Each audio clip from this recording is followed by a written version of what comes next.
Afternoon.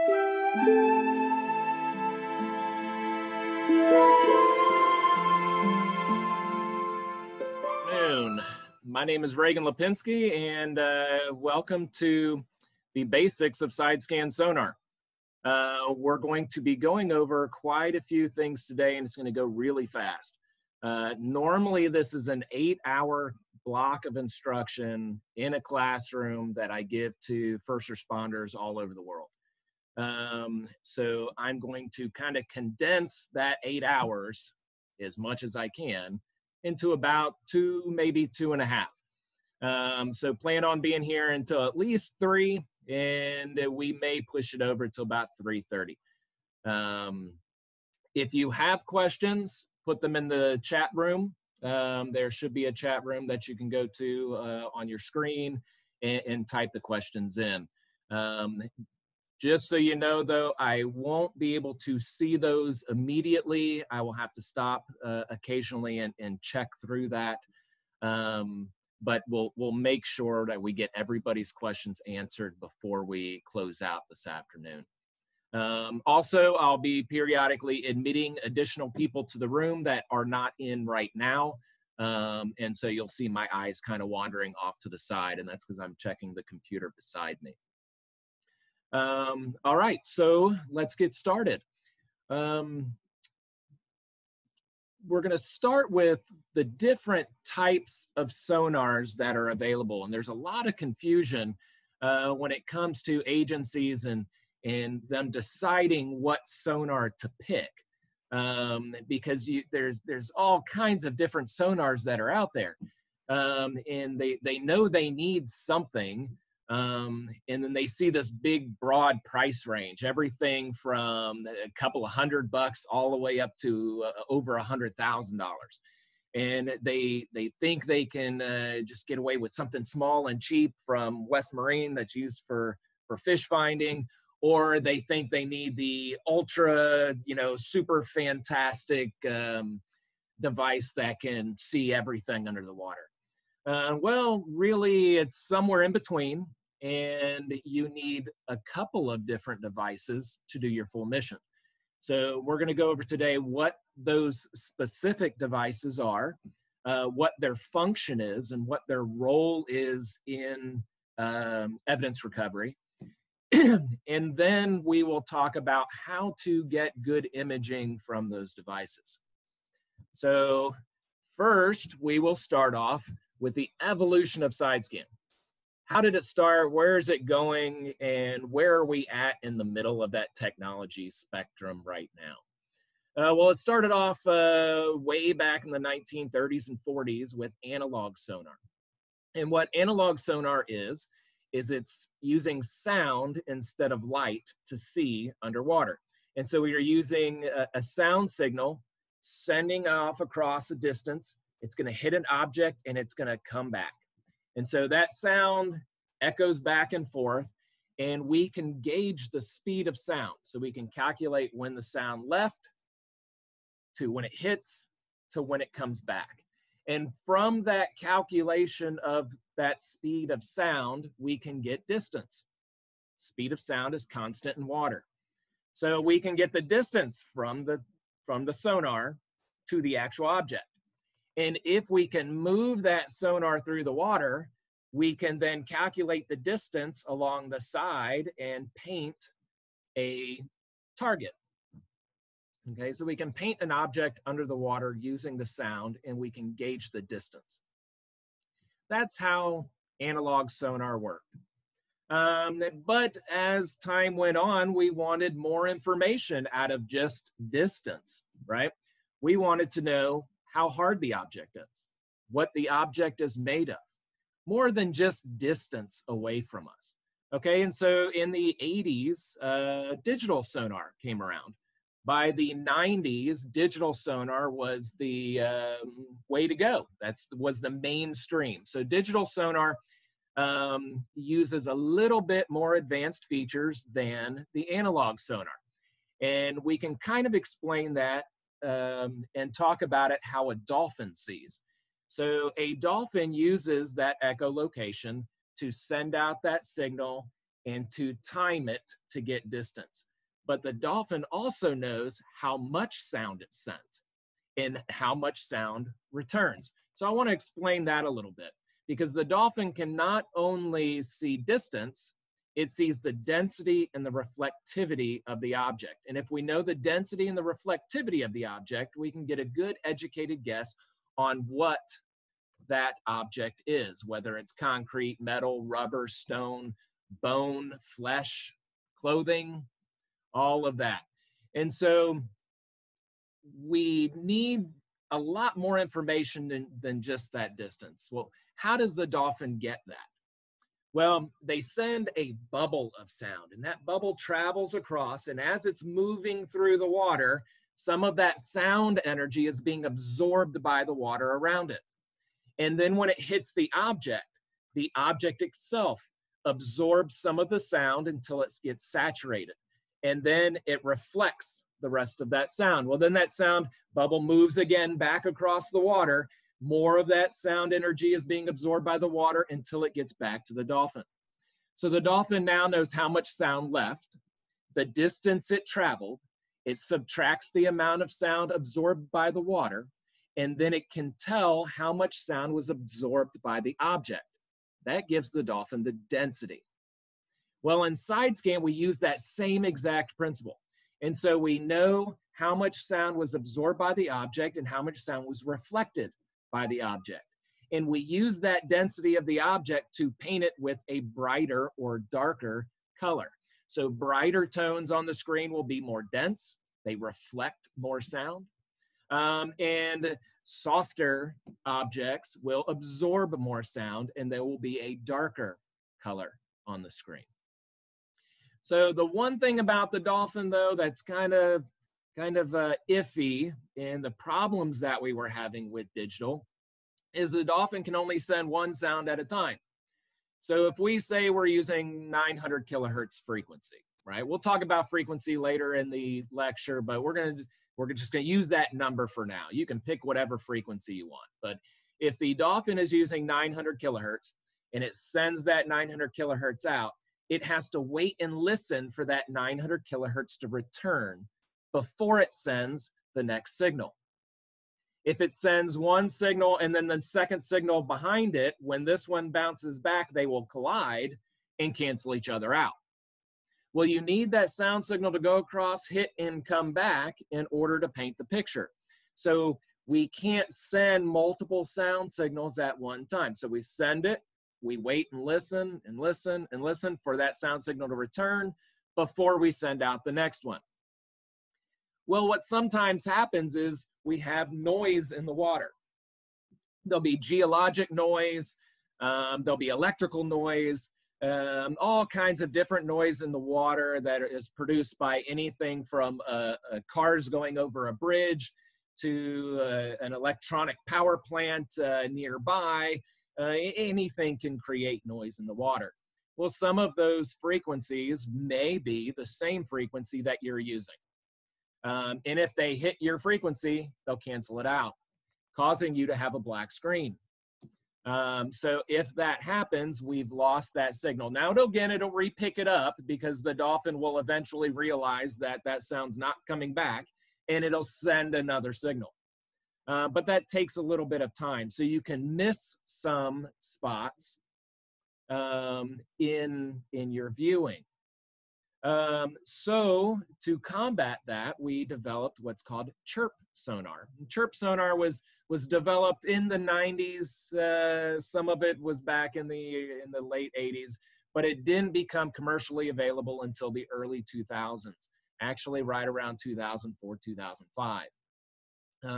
And then by 2009, it was cheap enough that just about all sonar systems are now adding chirp to their sonars. But don't get confused by cheaper systems that say they have chirp. Make sure they do really have chirp. If they just name it a chirp system, it might not necessarily actually have chirp sonar. So let's explain what chirp sonar is. Well, chirp sonar, instead of sending one signal at one frequency, we'll take that same 900 kilohertz frequency and we'll send out multiple repetitions of that. And so instead of it being 900 on the dot, we'll start off at, say, 850. We'll go from 850 to 950. So we'll start at 850, 851, 852, 853. So that way 851, when it comes back, it will bypass 852 and they'll cross each other instead of canceling each other out. So that way, if 851 scrambles out there and gets hit by electronic noise somewhere or geologic noise and gets canceled out, you're only missing one ping out of your imaging rather than multiple pings waiting for that signal to return. I hope that makes a little more sense. So to quickly go over it again, we have analog sonar, which sends one single wave out. It's only getting distance.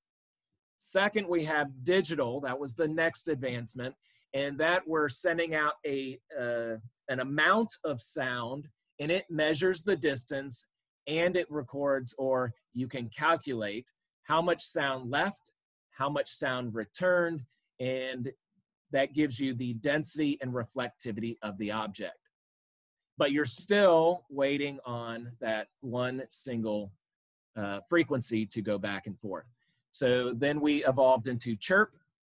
Chirp uses one frequency, but it modulates that frequency so it's different as each ping goes out. And so we're not having to worry about a cancellation issue from the second ping. So we can send the second ping right after we send the first one, and then the third and the fourth and the fifth. And as those frequencies come back, we can put them in order and they stack on your screen. And so that's what chirp is. Well, because we don't have to worry about the frequency getting canceled out by our next frequency, we can let those sound waves sit in the water longer.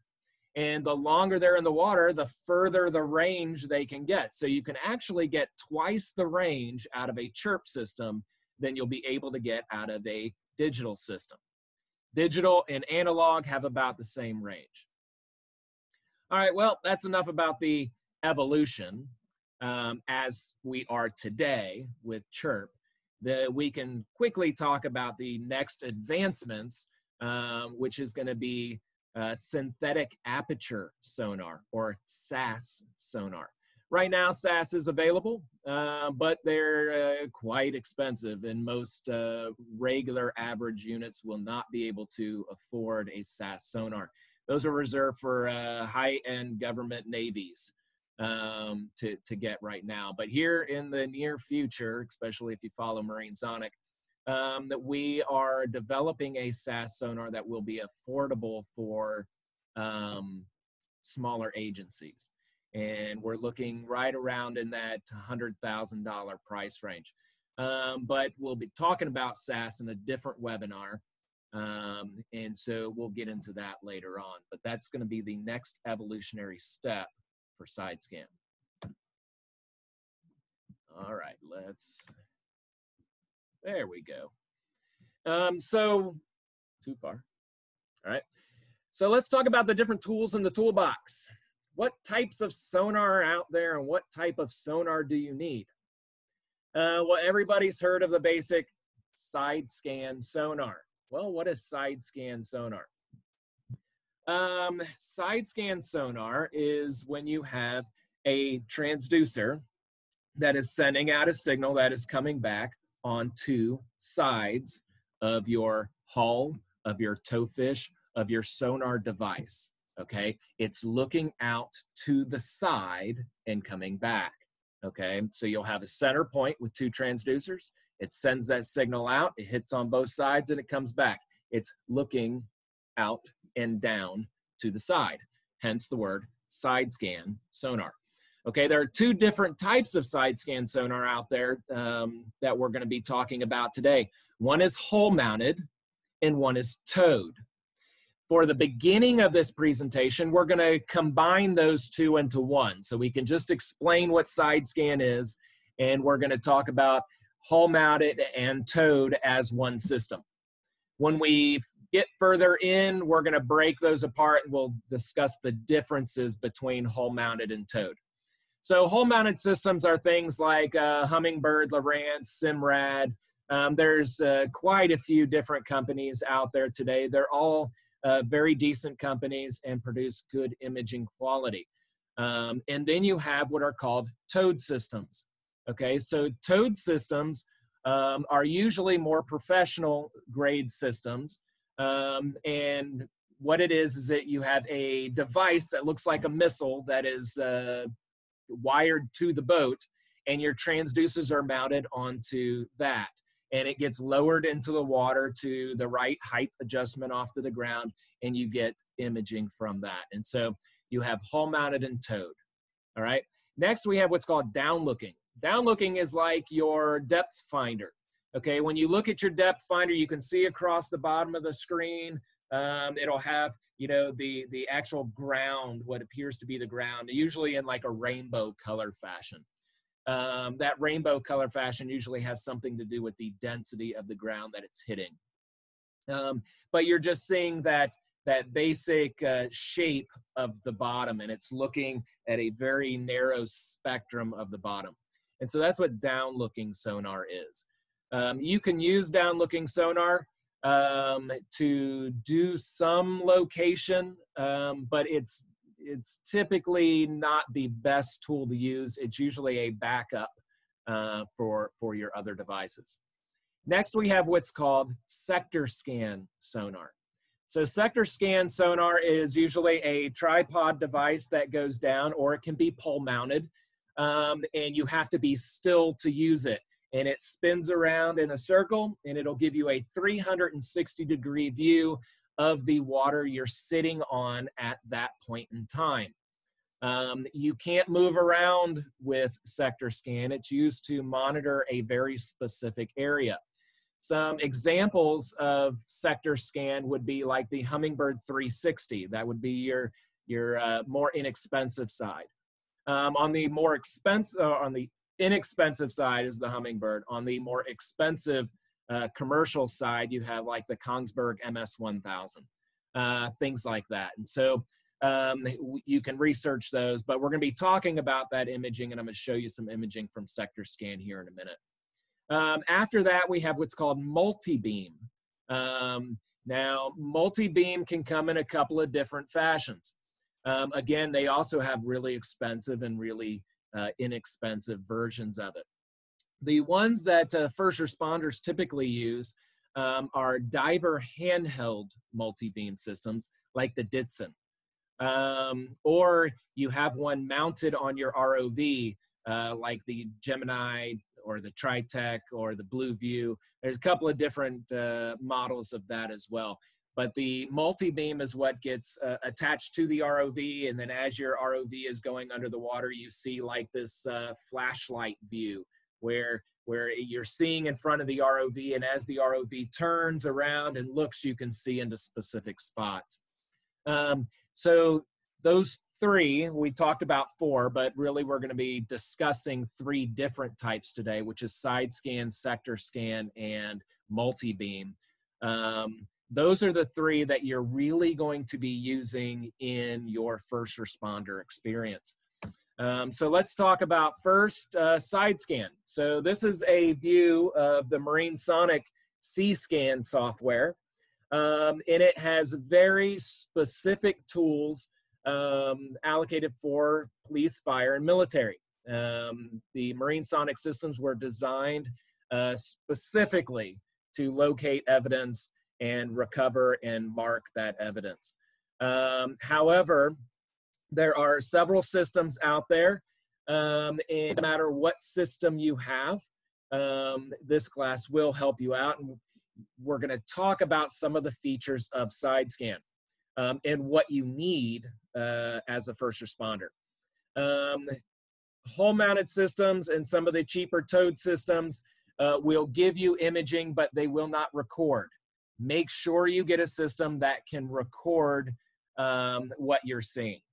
Also, make sure that your system can annotate or mark those anomalies that you see and give you those locations so you can get back to them later. Some of the cheaper systems, you can view it, you can't record it, and you can't mark it. You can do a screenshot, but that doesn't really help you out relocating it. And you also have to realize that items look different no matter what direction you hit them from, okay? And so if you pass something and you see it and you don't have the ability to mark it, it might be very difficult to find it again. So this software that I'm about to run and show you, you can see on your screen we have a waterfall, okay? And so the very top of that waterfall is what real time is, and everything below it is history. What you're also seeing on the screen is a chart plotter beside it. Make sure the software you get has some type of plotter where you can mark points. You'll see a bunch of red dots there, and those red dots are previous markers. Okay, so that's where we had already scanned and we had marked different parts of the screen so we can mark those things so we could get back to them later. And you'll see this little area right above, if you can see my mouse moving, you'll see this little area right above our waterfall. And this is one selected mark. And so if we go to our navigation, we'll see that this mark has these little red rings around it. Those little red rings indicate that this is where our range and bearing is directing us to. And so our boat, which is right here, is now seeing this, and our coxswain, our boat captain, can follow this, and it's going to show him exactly where that marker right here is going to fall down in the screen. And so I'm going to go ahead and start this video, and you can watch how typical side scan works and what you can expect to see. So normally side scan, you'll get multi-frequency systems. So you'll get a dual frequency, anywhere from a lows of 150 up to about 600 to high frequencies of 900 up to 1800, really depending on what company or brand you're using. The higher the frequency, the better the resolution. The lower the frequency, the better the range. So you want to, again, make sure that you have the ability to record your imaging, mark your imaging, and relocate your imaging, okay? So it's pretty hard when you can see an anomaly, right? We're seeing these plane wings. That's what are showing up on our screen now. And so as we see those wings, if we were to keep going or to want to come back to them at a later date to dive on them, we need to be able to relocate those. And so with some software, it's just as easy as opening it up, pressing a button, and it directs you to how to get back to it. Here, you also want to have the ability to measure. That's what they're doing now, is we're measuring one of those plane wings. You can get length and area and height out of those. You're able to zoom in to get a better view. You can change different aspects of this, such as the coloring, and we're going to talk about color later and why we use these yellow colors. But you're able to change colors. Also, if you look, you'll see these little spikes that are on top of the waterfall. Those little spikes indicate the density of the pixel directly below the spike in the waterfall. And so you can watch as it goes over objects, and you can see the denser the object, the higher the spike. So we can now tell, is it metal? Is it rubber? Is it concrete? Are we looking at a rock? What are we looking at? Okay, and so you can fast forward and rewind this so your object goes back over that little indication line, and you can see the individual densities of your object. So that is what side scan looks like.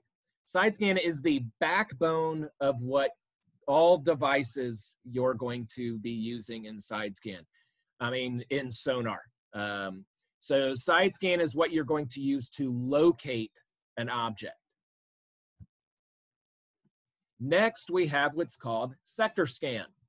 And so sector scan, again, is usually a tripod or it's a pole mount that you'll drop into the water once you've located an object, and then you can monitor that object while your vessel is sitting still above it. It is also very good for areas that you can't get into with a towed or hull mounted systems. Sometimes you just can't get your boat into a very small area. You don't have the ability to turn around or to move around, and so you can drop a sector scan into that to be able to see. However, covering large areas with a sector scan is extremely difficult. So most agencies will start off with a side scan so they can locate an object. And then later on, when they get experience with their side scan, they'll add a sector scan to it. And so here's a video of what typical sector scan imaging looks like. Now, this imaging comes from the Kongsberg MS-1000. You can Google the Hummingbird 360 to see their imaging as well. All right, so when it first gets into the water, it's going to look for motion, and that's why we're kind of looking back and forth. Eventually, that ping will go all the way around, and we can see, if you follow my mouse here, we can see a diver who's sitting right next to the tripod. He was adjusting the tripod. Now the diver, we're going to watch the diver as the diver walks across the screen. Okay, and so this is the good thing about sector scan, is you can monitor an area.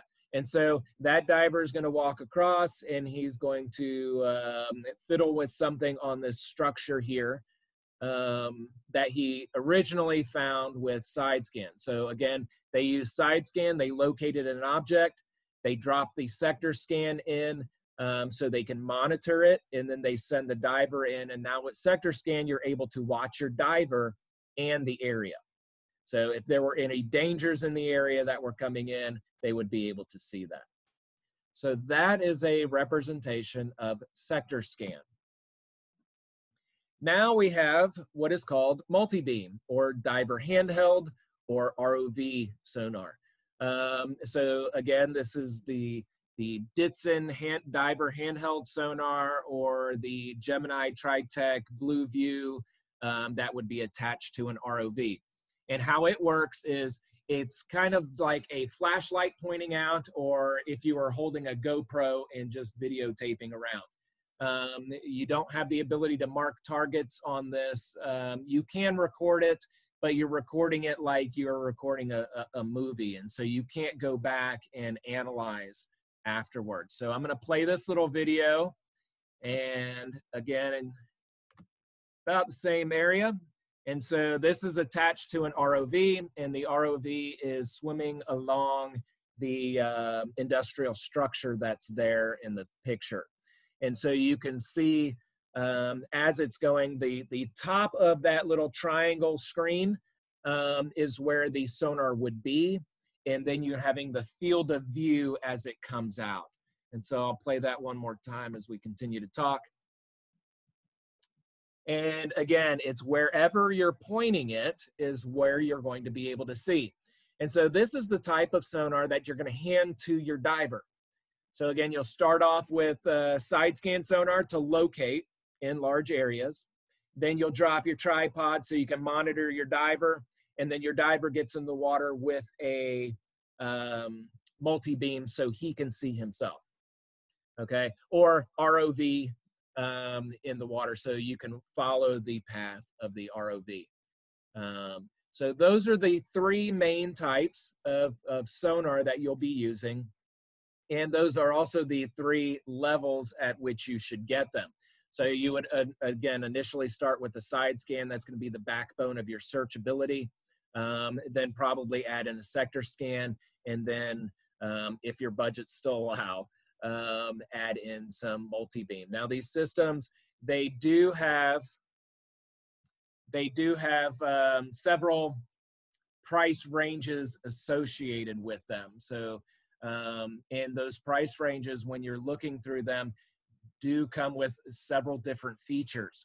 So when you're looking at those price ranges, it doesn't matter what sonar you're looking at, make sure you're getting one that can accomplish the mission and survive the mission. Okay, we all know how first responders handle gear. Okay, you're going to be using it in extreme environments, right? We're not just going to be using it to fish off of grandpa's boat. So make sure you get something that is going to last. Make sure it has all of the abilities that you need it to do, and think about the future. What future abilities are you going to need it to have? And then justify that price range. Most people really get taken back when they see the prices of professional grade systems, because they're anywhere from $35,000 to $100,000, and they think there's no way my agency is going to allow me to purchase a system that's that expensive.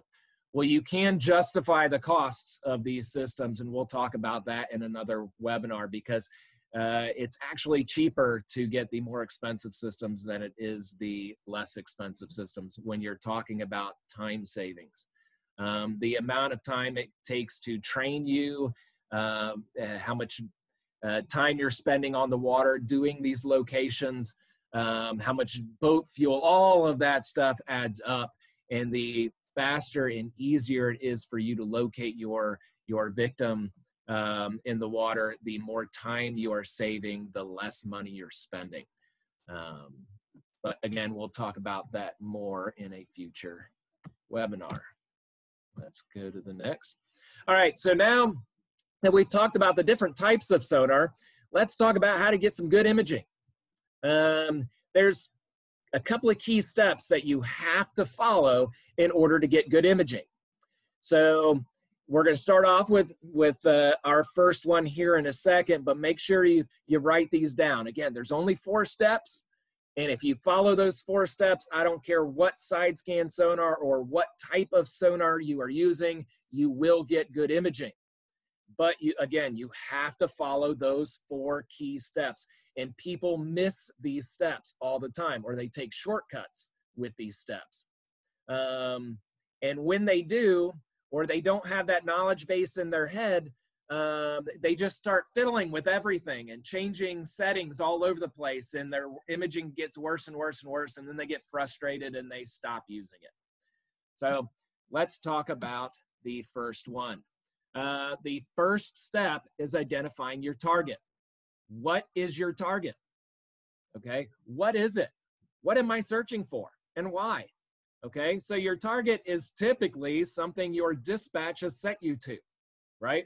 Or it could be just something you particularly are searching for out there. But again, if you're a first responder, dispatch probably called you up and said, we had a 97 Ford Explorer go off the such and such bridge. Or we had a fishing boat out here and we had a victim accidentally fall off, and it was in the area of such and such. So that's your target, okay? That 97 Ford Explorer, or that 6-foot-tall white male with blue jeans and a t-shirt, okay? Those are your targets. You need some more information about that target though, okay? You need to get as much information about that target as you can before you go, okay? That target is the first step in getting good imaging. Okay, we're going to set up our side scan based on what you're looking for. And in order to do that, we need to know as much about the target as possible. Okay, first, let's get into this by saying, what's the difference between a target and an anomaly? You're going to hear anomaly all over the place. And if you've seen me on any one of the TV shows that I've been on, or you've heard me any of my lectures or been into any of my classes, you're going to hear the, it's not your target until it's on your boat speech, okay? So I have this whole speech about that. And what it is an anomaly is anything under the water that is not the seafloor. So it's going to be the car you're looking for, the body, the tree stump, the boat, the whatever is there, the rock, all of that are anomalies. Everything you're seeing that is not the seafloor is considered an anomaly, to include your target. Your target is still an anomaly, and it's only your target when it's on your boat. So after you've dove down to get the body and then come up and brought the body up and put the body on the boat, then you can get on the radio and say, we found the body. Until then, until that body's on the boat, you have an anomaly that matches the parameters of your target. So again, figure out what your target is, right? Whatever somebody's dispatched you to or whatever you're looking for, make sure you have its parameters, okay? How long is that car? How long is the boat? How tall is the boat?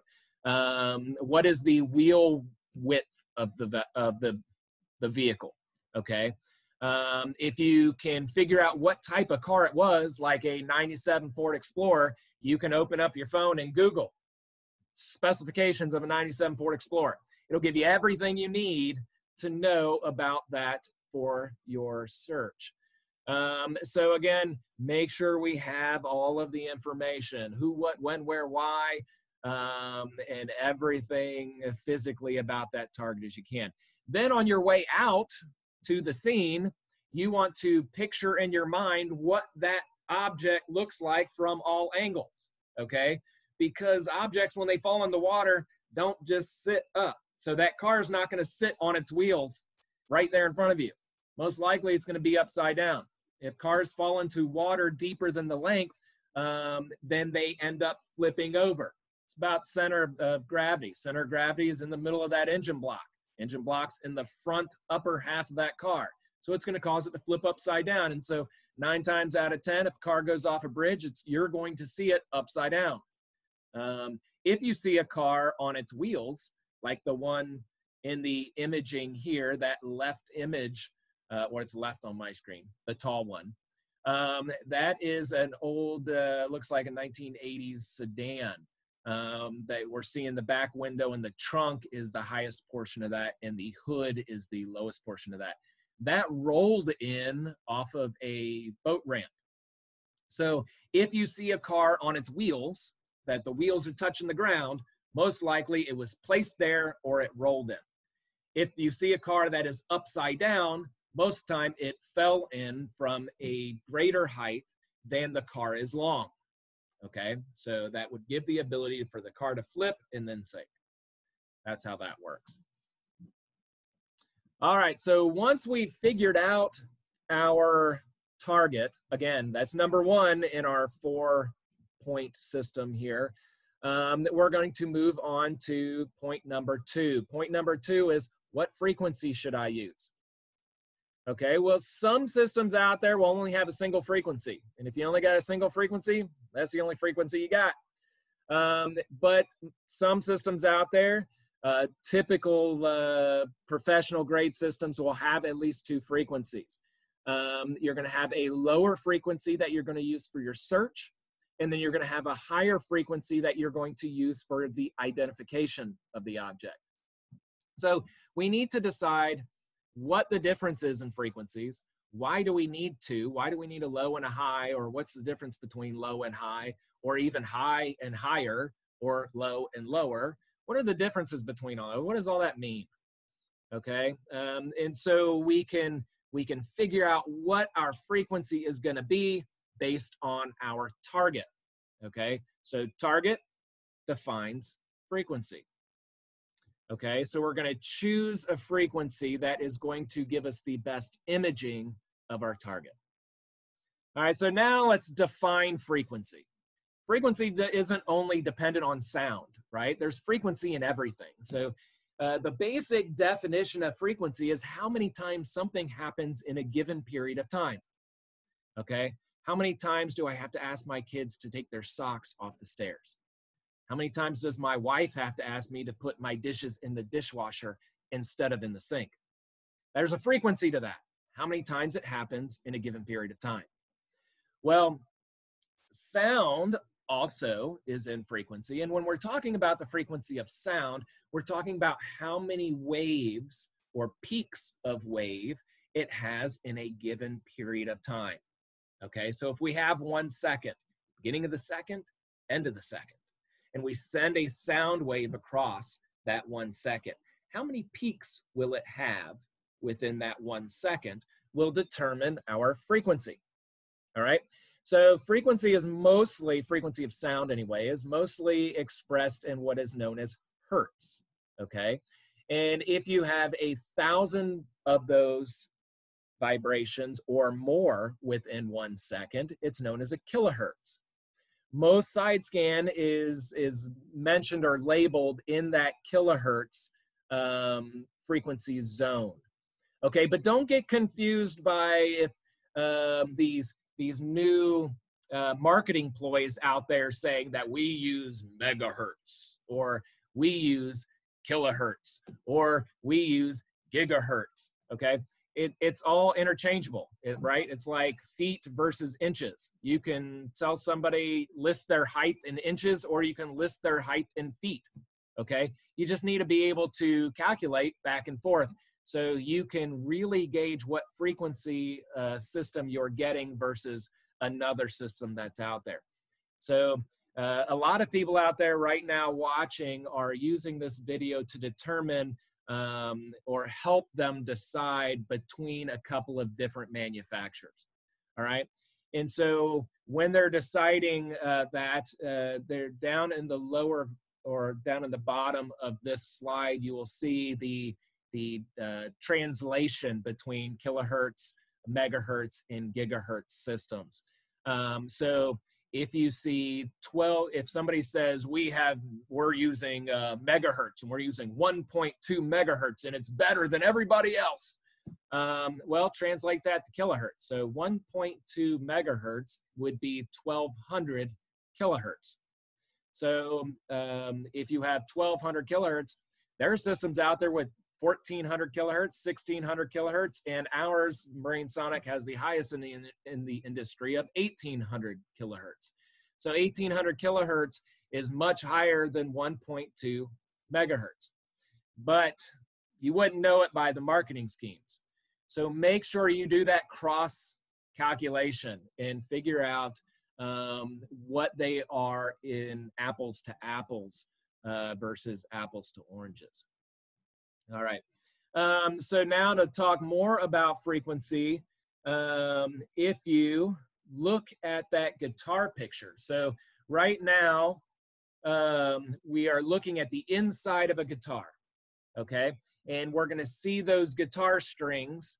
And once I play the video, we're gonna actually watch those guitar strings move. And this is going to give us a very, very good indication of low versus high frequency.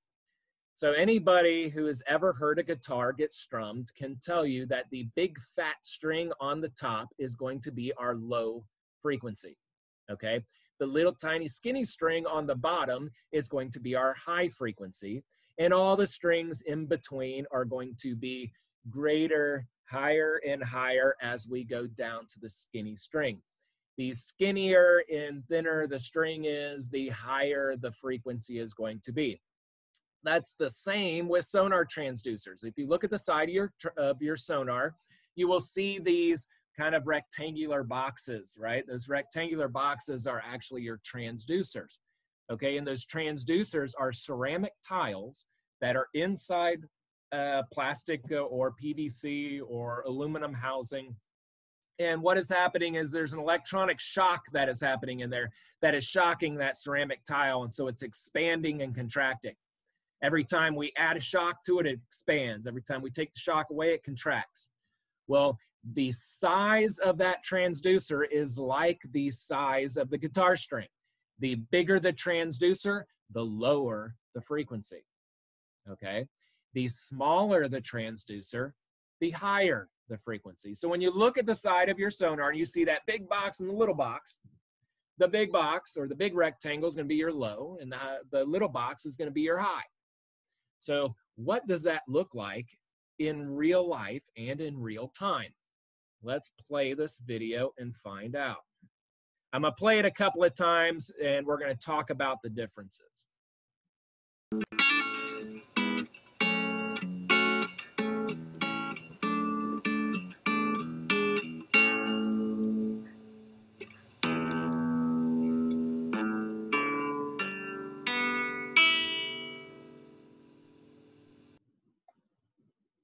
All right, so when we watched that, you could see that low frequency had a very big wave.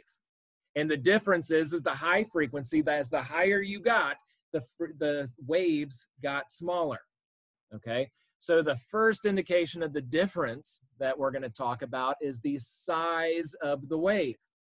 Low frequencies have big waves, high frequencies have small waves. And that is a very important thing to understand, especially when we go into the next slide here. But that's not the only difference. The only difference isn't just the size of the wave, okay? We're going to watch this again, and you're going to see the size difference if you didn't notice it the first time. But now I want you to pay attention to the difference between the top string and the bottom string, okay? There's going to be a key thing that happens. He's going to strum that top one, and then he's going to strum all the way down to the bottom one, and look at the difference between that top one and the bottom one.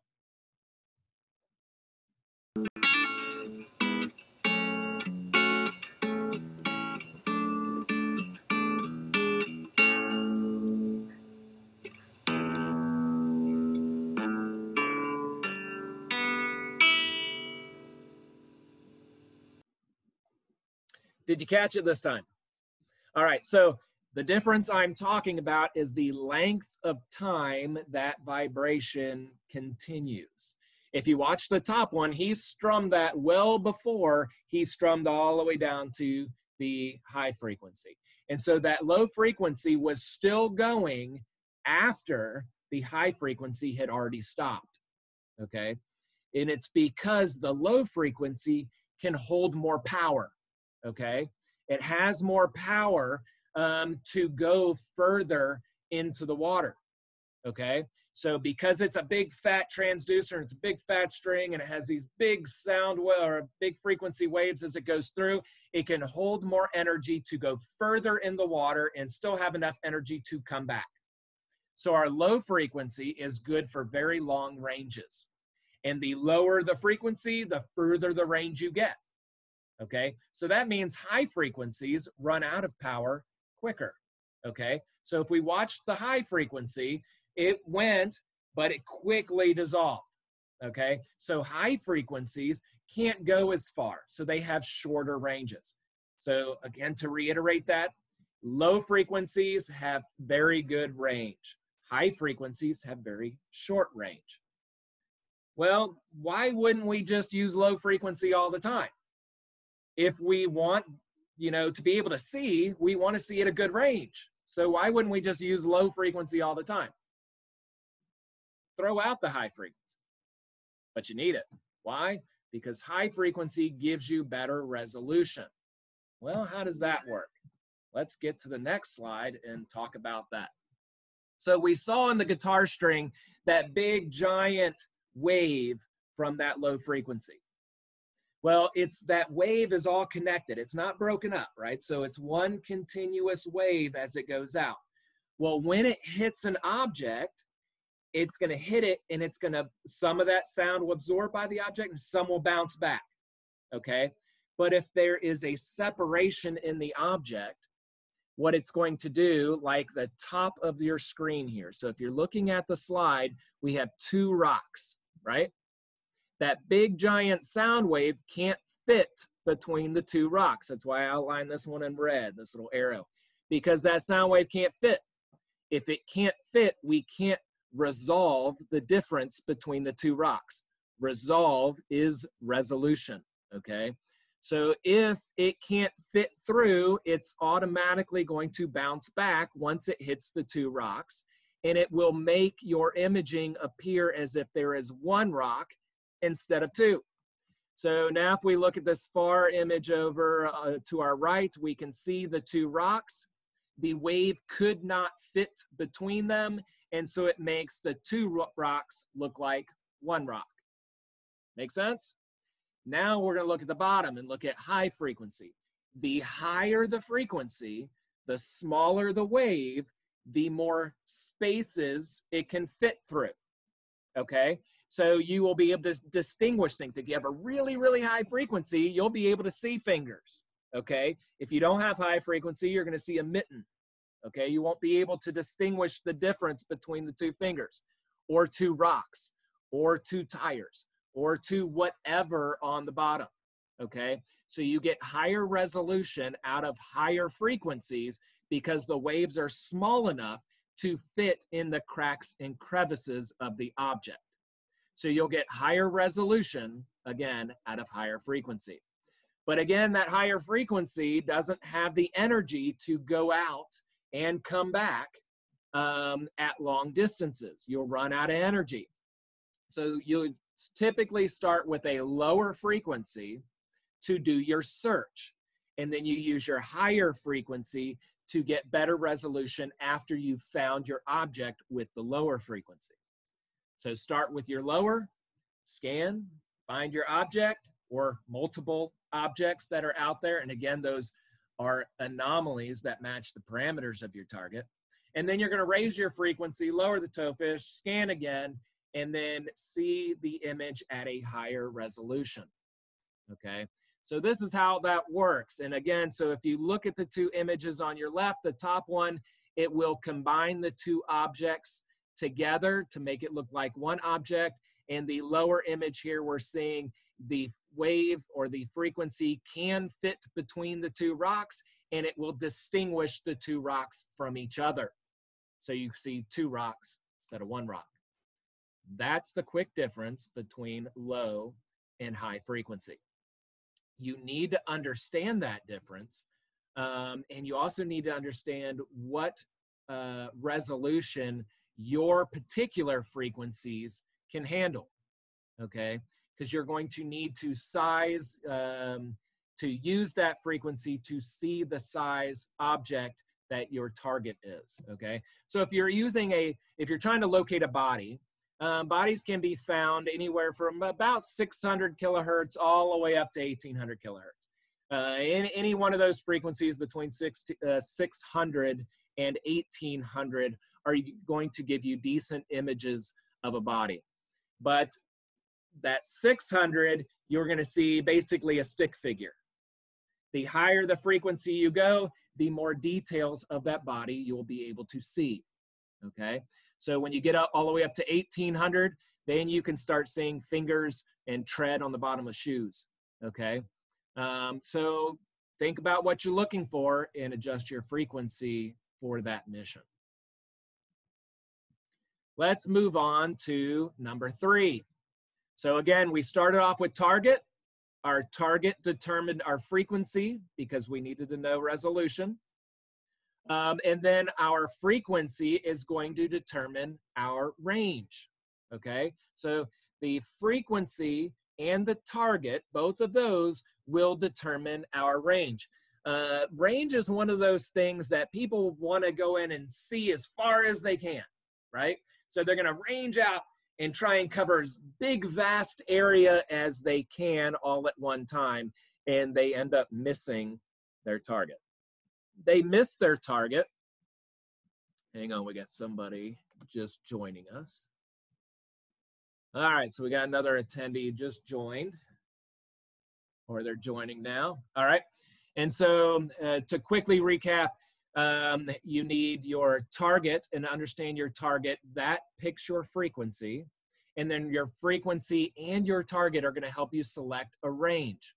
Okay, and again, people try to use this whole big vast range to cover all this area at one time, and then they end up missing their target. Why? Because their target ends up being too small on the screen for them to see.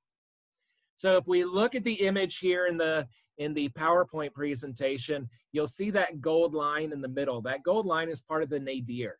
We're going to talk about nadir in an upcoming slide, so I'm not going to get into what nadir is. But imagine from that gold line off to the left-hand side, we have 100 feet. That's called 100 feet of range, okay? And then we have 100 feet from the gold line off to the right-hand side. That's also called range. You have your port range and you have your starboard range. The gold line is where your transducers are, and each transducer is looking off to their individual side. Okay, so you're going to have two ranges, a port range and a starboard range. Those ranges combined to be called swath. Okay, So if you have 100 feet of range, that means you have 200 feet of swath. Try not to get those confused, all right? So at 100 feet of range, 200 feet of swath, how big is your object going to be that you're viewing on that 15-inch monitor computer that's sitting in front of you, okay? So imagine the center of your screen, 100 feet off the one side, 100 feet off the other side. How big's the body appearing on that screen? Is it going to be big enough for you to see?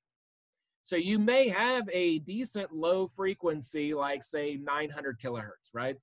900, that's really the upper end of low frequency, but it's one of them.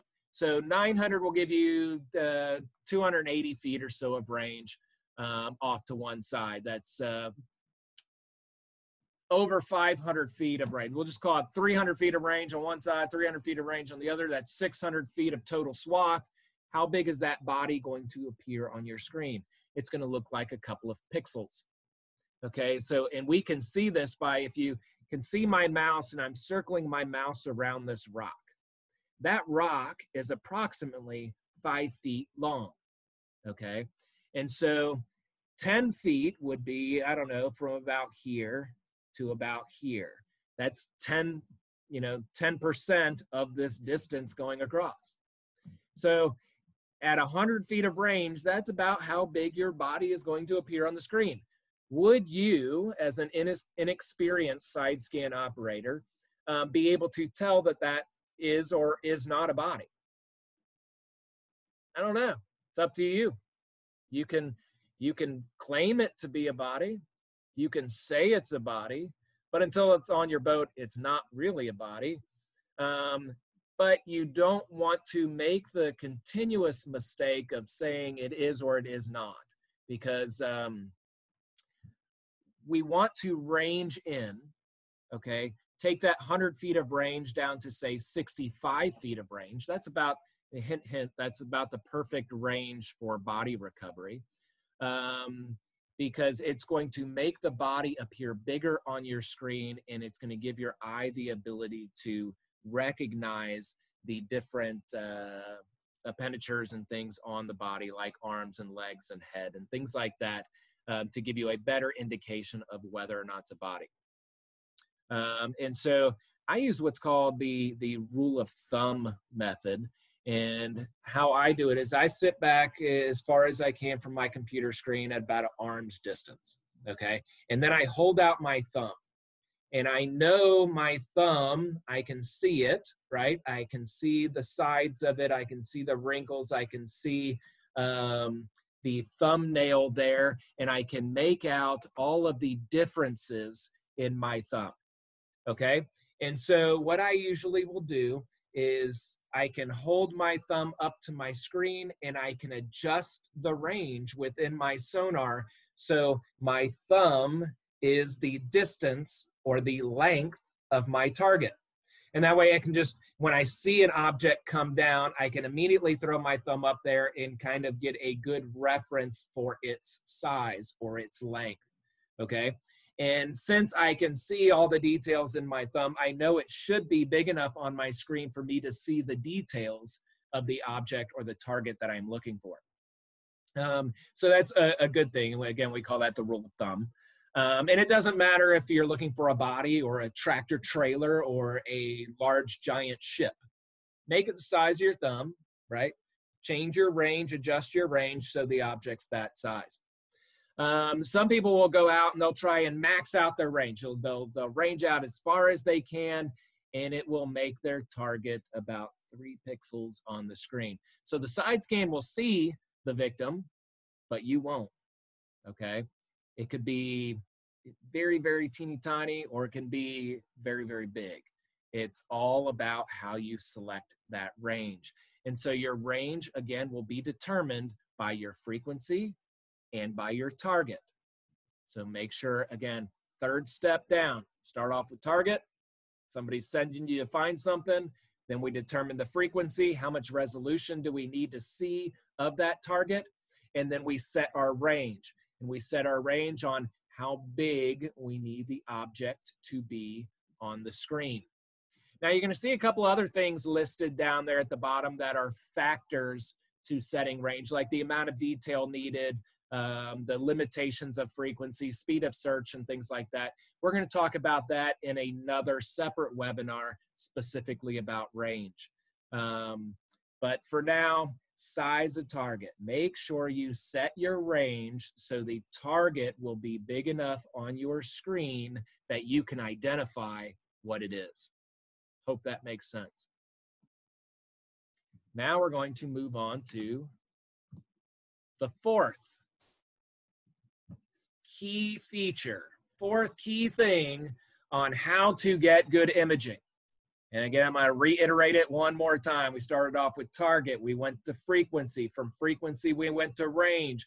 And now that we've set the range, we can set the depth. Depth is where everybody screws up, okay? Depth is why, one of the main reasons why you're not getting good imaging.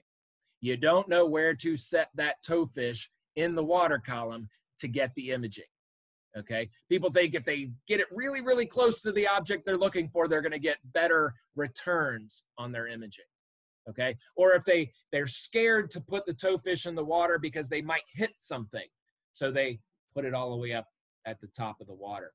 Or they have a hull-mounted system and they're trying to use that hull-mounted system in very, very deep water, okay? And when that hull-mounted system, again, you got to adjust it. Excuse me, I have a phone ringing in the background, so we'll get rid of that here in a second. But the depth of the water plays a part in that. So let's talk about the reasons why. We call this the 10% rule, okay?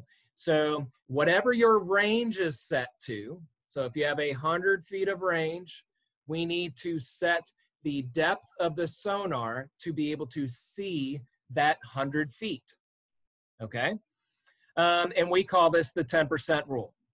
The toefish or the transducer. This is where we're gonna separate from hull-mounted systems and toefish when we're talking about side scan.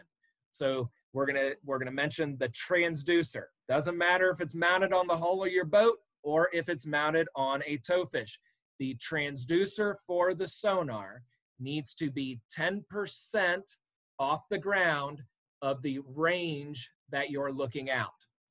So if you look at this little graph here, or the little picture, we have 100 feet of range, and the toefish is 10 feet high. If you're at 40 feet of range, you need to be 4 feet high. 60 feet of range, 6 feet high. The toefish could care less about how much water is above it, okay? It doesn't matter if you're in 2 feet of water, 20 feet of water, 200 or 2,000 feet of water. The toefish only cares, or the transducer only cares about how much water is below it. So again, if you're looking at 100 feet, it wants to be 10 feet or 10% of the range off the bottom. Everybody out there who's new to side scan, for some reason, can't grasp this concept, okay? And so they mess around with ranges and they mess around with frequencies and they can't figure out how to get their height correct, okay? So here's a couple of things on how to make it easy for you. For one, the best range to look for bodies is between 65 and 75 feet. Why? Because on a normal laptop, it's going to make the body big enough for you to see on the screen.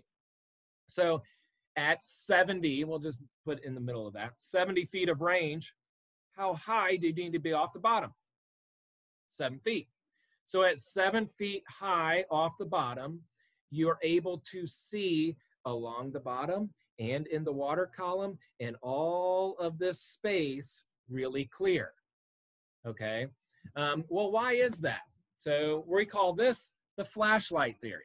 And I got a whole bunch of different theories for you. So we had the 10% theory or the thumb theory in the last one. This one is the 10% or the flashlight theory. And so I moved my computer back so you can see my arm as I'm holding it up. And we're going to use a flashlight to explain this. And what it is everybody has seen hang on, I'm getting interruptions here with admit people. Let me admit these. All right. So with the flashlight theory, everybody's seen how the FBI holds their flashlight. It's up and it's out and it's front of them, right? Why do they hold it up like this? Well, there's a couple of different things. One reason they say that the bad guy down there will see the flashlight and he'll shoot at the flashlight instead of the body. Yeah, that's okay, but most of the time bad guys can't aim that good, and so they're going to shoot you anyway. But the real purpose of it is to silhouette the body. If they hold the flashlight out in front of them, it creates a silhouette, and so you can't see what is behind it, okay? You're only seeing what's in front, and you hold it out and up so it's pointing across the room or across the way from you, and it will evenly illuminate everything out there that is away from you. But it's creating that shadow here where I am, okay? And then if you take that same flashlight, and instead of holding it out in front of you, you put it at the ground next to your feet. It will really illuminate the ground next to your feet, but it won't send a whole bunch of light downrange, okay? And so we want to be able to evenly illuminate from your feet all the way downrange without silhouetting you or brightening your feet and not getting light down to where it needs to go. So according to physics, that's 10% of the range you want to see, okay? So it's physics. We raise the flashlight 10% off the ground based on the distance we want to look across, and it will evenly illuminate everything from the ground underneath the toefish all the way out to the end of your range. And so we can look at that here, and I'm going to get a little annotation tool. And make sure I got it. And so we want to be able to see all the way across and up. So at that 10%, we will be able to illuminate all of that evenly. If our toefish is too low, say our toefish is too low, right? We will illuminate a whole lot here, but not get any light down here. So who's seen that, where they put their toefish all the way down and the ground right beside the toefish starts becoming really, really bright, right? That's because your toefish is too low. And then you'll get the scared people that don't want to injure their toefish, and so they'll keep their toefish up here. So they end up with a whole bunch of light down here, and they get no light. Let me change colors. And they get no light here. So all of this will end up in shadow, and they won't be able to see it.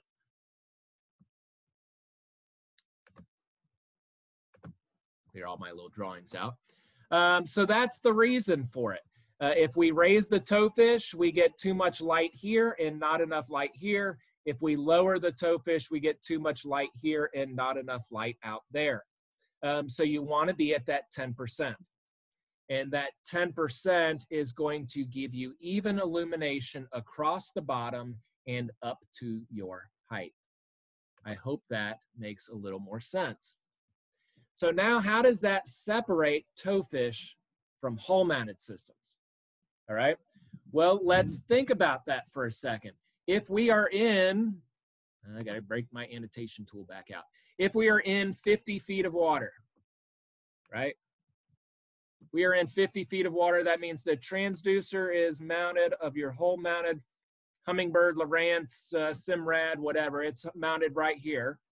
And we have a distance of 50 feet from there to the bottom, okay? We have to adjust our range now based on the depth of the water. We would end up going backwards, okay? You normally want to start off with target, frequency, then range, and your range, that 100 feet of range, will dictate the height of the toefish off the bottom. But if you can't lower your transducer, you are stuck with the depth of the water. right? So if your transducer is mounted to the hull of your boat, your depth has to be consistent with the depth of the water. And so you have to base your range off your depth instead. So if you're in 50 feet of water, that means your range will have to be 500 feet. Can't really draw those little zeros there, but 500 feet on both sides. So that's 1,000 feet of range. How big is your body going to be at 1,000 feet of range? So now we need to think of where in the depth does it make it good for having a hull-mounted system for body recovery? Well, I found between 15 and 20 feet of water is about the max you want to use a hull-mounted system when you're searching for a body. Because at 100 or at 15 feet of depth, you're at 150 feet of range. Now, your body is going to be really small at that point, but it is possible to locate. And if once you have a lot of good experience, you can go up to about 20 feet of depth and 200 feet of range, but then your body's going to be really small on your screen, especially with some of those monitors that they use on hull-mounted systems. So that's why a good towfish, or a system that you can raise and lower in the water to keep your range consistent, is what's going to do best for most agencies. Now, if you have really shallow water and you're not going to be doing body recovery in these different environments, and you're going to be just staying with that shallow water, that's fine. We, in my unit, when I ran my agency, we had both systems. So we would have hull-mounted systems for really shallow water, and then we had towfish for anything greater than, say, 10 or 15 feet. We also had sector scan and ROVs and all of that. But that's how you're going to set the depth, okay? And again, don't get confused about setting the depth, because you're really setting the height of the towfish off the bottom. It doesn't care how much water is above it, okay? It only cares how much water is between the actual transducer and the ground. So you're gonna set that range, and you're gonna base that height on the range. Make sense? All right, let's check out. That is the last of our 4 keys to getting good imaging. Again, it's target, then what? Frequency, then range, then depth. You can master those 4 things, you will get good imaging out of any system you're using. All right, so I'm going to check and read these questions real quick and see if we have any health issues regarding. All right, so one of the questions is, any health issues regarding sonar and divers in the same area? No health issues. The sound range that we are using is normal audible ranges, okay? So when you have those vibrations that go through the audible ranges, there's nothing on the planet that is able to hear these audible ranges. You may be able to put your ear up there and hear a clicking noise, but that's actually, the clicking noise is the electronic transfer or the shocking of that transducer that's creating the electronic frequency that's going back and forth. But the Navy did extensive research into the lows and high frequencies that are used in modern side scan. And the frequency sets that we use, everything from about just under 100 kilohertz frequency all the way up to about 2400 kilohertz of frequency, is all a safe zone. You're not going to affect animals. You're not going to beach any whales. You're not going to kill the dolphins. You're not going to cause you cancer or anything like that. It's just sound waves. Okay, there's nothing in it. It's not like the cell phone that's receiving radiation or anything like that. It's just creating a sound wave, and that sound wave will not hurt you. Now, ultra low frequencies, right? Frequencies that different things used for echolocation of hundreds of miles away and things like that have been known to affect whales and dolphins and things. That's not used in imaging sonar. Those frequencies are too low to create images with. So again, all imaging sonar that you'll use is safe for divers in the water and for the environment. Okay, so don't worry too much about that. All right, let's see, what is the next one? How can you tell how far above the bottom you are with the towfish? All right, so next one is how far, or how can you tell how far off the bottom you are? That's going to depend on your system, but that will be in this, I believe it's the next slide. Yes, it is. That is why we have a nadir, okay? So your nadir is what is going to tell you the height of the towfish off the ground, okay? And everybody thinks, or I should say the biggest misconception of the nadir is that you're missing an area below the boat, okay? So let's talk about what the gold line is in the middle of this thing first. So we have this gold line, right? And that's actually your, that is the towfish. That gold line is the towfish. And if you look at the gold line, it's actually divided into two gold lines. There's a gold line, then a dark area, then a gold line. And what that is that is each transducer. And the transducer, as it is sending that sound signal out, it is hitting the inside of the outside of your towfish or your transducer housing.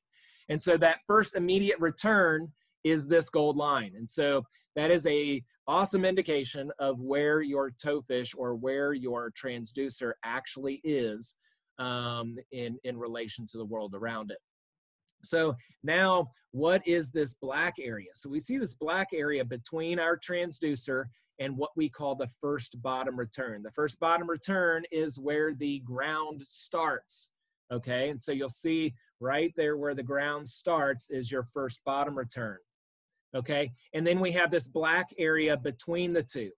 That black area is the indication of the height of your towfish, or the height of the transducer. You will see that there's two black areas. There's one on each side. So you have a height designation for each transducer. So if you have two, one on the port, one on the starboard, you will have your height on the port and on the starboard. So one side may be bigger than the other side. If one side is bigger than the other side, your towfish may be tilted or you are on a slope, okay? So if you are on a slope like this, the nadir on this side will be smaller than the nadir will be on this side because the height for this transducer will be different from the other transducer. Does that make sense? So you can measure these out. If we call this 100 feet of range, right? And 100 feet of range on this side, that's 200 feet of total swath. We will measure these dark areas out, and they should measure 10 feet. Now, it is not that you're missing 10 feet below the boat, or if you combined your swath, it'll be 20 feet, right? Because this one is 10 feet, and this one is 10 feet. And if you combine those, it's 20 feet. So people will measure that and say, I'm missing 20 feet below my boat. That's not what it is. It's the water column. So here's an easy way to look at it. The tip of my finger is the gold bar. That's your transducer, okay?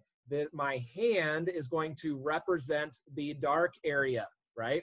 That, again, is the height of the towfish off the bottom. And then my wrist is going to indicate the first bottom return. So the first bottom return is where the ground starts. And then you have the rest of the ground, which is my arm. So I'm going to move this back. So we have range 1, right? Here's our port. Here's our starboard. The two intersect together, right? Right there. That's our towfish. That's our gold line. Then we have the water column and the water column. First bottom return, first bottom return. On the screen, it's going to be in 2D, right? 2D. In real life, it's 3D. Oh, look at that. So you have the towfish, the water column, the first bottom return, and the ground. We have to be able to depict that on a screen for you to be able to measure the height of your toefish off the bottom. So that is why you have that gold line and the two black areas and then the ground. It's just a measurement of how tall your toefish is. And in good versions of software, depending on the manufacturer of your software, you'll see a couple of sets of dotted lines coming up and down your screen. And we'll see those here in just a second in the next slide. But as long as you keep that first bottom return next to that dotted line, you know your toefish is at the proper height. So if you lower the toefish, your nadir gets smaller. If you raise the toefish, the nadir gets bigger. Again, that's a representation of the height of the toefish. So you will raise or lower the toefish to make the nadir bigger or smaller till you get your 10%. The 10% will be guided by a set of dotted lines. So we're going to switch this one. Now you can see these dotted lines here, and those dotted lines are going to tell us that this first closest dotted line is 10%. This second dotted line is 20%.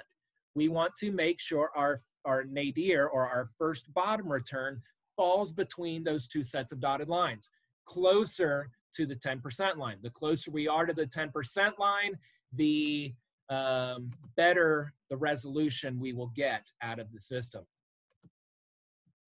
All right, and so with that being said, if we move out or we raise the toefish, that nadir will get bigger and bigger and bigger, and your resolution will get worse and worse and worse. Okay, if you lower the toefish and you get closer to the ground than that 10%, again, your resolution will start to decline because you're getting too close to the bottom. All right, so now let's talk a little bit. I got to move this little chat room over so I can see my screen. All right, so again, with this image, we're seeing the toefish up here at the top, right? That's it right there. And we are seeing what its image would look like in the screen. And then we see the nadir and our first bottom return. So here's our first bottom return, and then we got our imaging of the ground. And we have this wheel type object here in the middle. That wheel type object we'll just call that our target for now. So as the side scan is flowing through the water and it's sending out a single frequency, right? That frequency is moving out across, right? When it first hits the water, that frequency comes out of the transducer. It is not hitting anything, right? It hasn't hit the ground yet. And so as it's coming out, it's coming down and it hasn't hit anything. And if it hasn't hit anything, nothing is reflecting back to the toefish to give you an image. So if there is no sound reflecting back, the software is going to depict black is the image, okay? And you will start getting imaging once that frequency wave hits the ground. So you'll see right here where that frequency hits that first bottom return is where portions of that frequency start bouncing back to the side scan. That's when you start picking up these different densities going along the bottom.